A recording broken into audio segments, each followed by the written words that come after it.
when the Armed Services Committee reported out this year's NDAA, it was a bill I was proud to support. Months of bipartisan work, careful oversight, and real provisions to strengthen our national defense. That's the kind of process this committee is known for. But as we've sadly seen before, the amendments being considered are largely partisan poison pills, set to once again diminish the bipartisan work of our committee. Through a closed partisan process, Rules Committee Republicans stripped away balance and accountability. They denied Democrats, and by extension, our constituents, the chance to openly debate issues that demand answers, like the National Guard in our streets, the purges at the Pentagon, or the abuse of Trump's unilateral military force abroad. Not surprisingly, not one of my amendments, 10 of them I submitted, were made in order.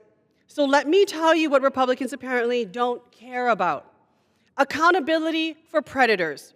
I offered an amendment to disinter Dr. Robert McCormick Brown, a man accused of sexually abusing dozens of students in Hawaii, from the National Memorial Cemetery of the Pacific.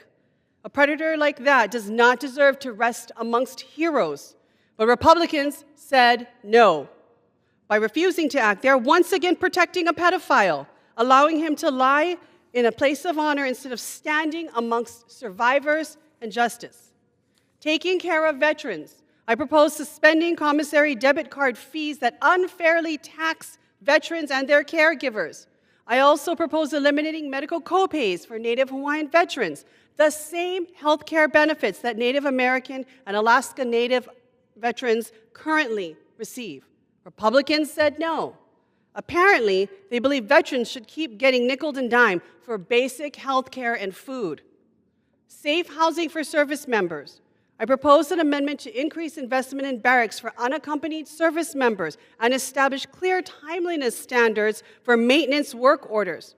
No service member should be forced to live with black mold, broken plumbing, and unsafe conditions, and I've walked through those barracks myself.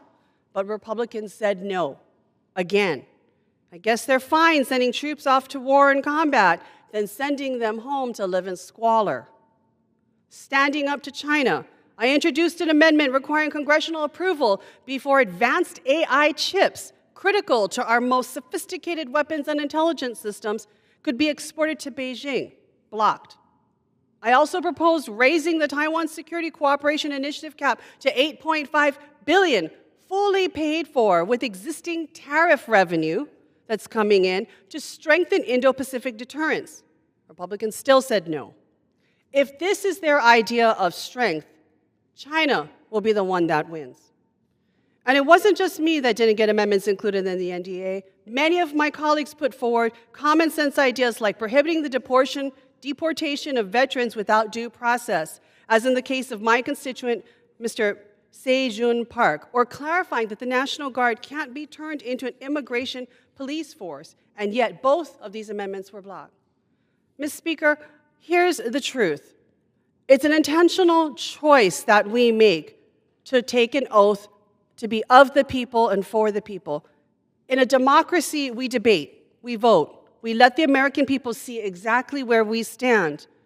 And in an autocracy, that choice is stripped away. Dissent is silenced, and decisions are made behind closed doors. That is the difference, that is the danger, that is a choice. Shutting down debate isn't just about dysfunction. It's a betrayal of our oath and our disservice to every single service member, veteran, and family who depends on us. They've fought for us. They've sacrificed for us. They've died for us. They deserve leaders who fight for them, not politicians who game the process. I will always stand up for Hawaii service members, all of our service members, their families, and the communities that support them. Their sacrifices inspire me every single day. Madam Speaker, there is another way. There is a better way. It's called democracy, and it begins with the choice.